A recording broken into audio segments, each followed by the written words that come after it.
আমি যে মা, মা হয়ে পুত্রর মুন্ডু ছেদ করব, আর নয়নতে অশ্রু ঝরবে না। কি বললে পদ্মাবতী? তুমি মা, তুমি মা না পদ্মাবতী না। আজ আমিও পিতা নয়, তুমিও তো মাতা নও। আজ আমি হব জল্লাদ, তুমি হবে রাক্ষসিনী, দুজনা মিলে করিব পুত্রের মুন্ডু ছেদ। ঋষি বলছে চলো পিতা, আমায় নিয়ে চলো। তাই বলি দেবার জন্য নিয়ে যাচ্ছি গো মা। হরি হরি বল, হরি বল। আস্তে আস্তে। মাগো, ভগবান কখনো ভক্তের প্রাণ নিতে পারে না মা। আর ভগবান যদি ভক্তের প্রাণ নেয়, সে কখনো ভগবান হতে পারে না মা। ভগবান পরীক্ষা নিতে এসেছিল কর্ণকে মা, কিন্তু তো বিষ্ণু তো ভগবানের একানিষ্ঠ ভক্ত মা। আর ভগবানের কাজ তো ভক্তের প্রাণ বাঁচানো, তাই না মা? তাই যখন বলি দিতে যাচ্ছেন আমার ছোট্ট বিশ্বক্ষেত্রকে মা, আমার ভগবান কি করলেন?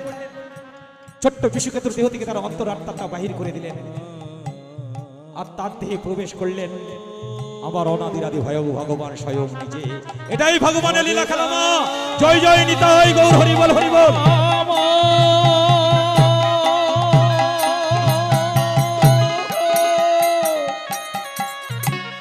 পদ্মাবতী ধরো এই ধারালো করা,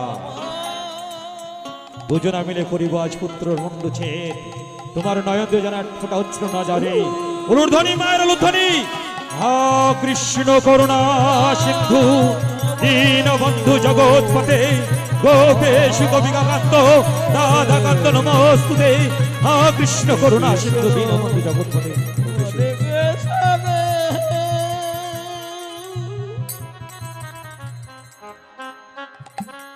অষাঢ় দেহ থেকে মুন্ডুটা আলাদা হয়ে গেল গো মা। অষাঢ়ে দেহ গোলা ধোলাই পড়ে ছটফট করছে।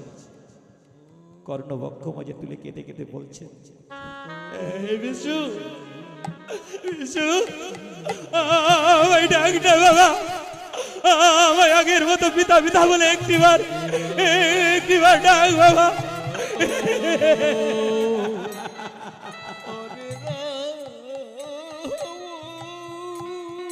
ডাকবি না তো?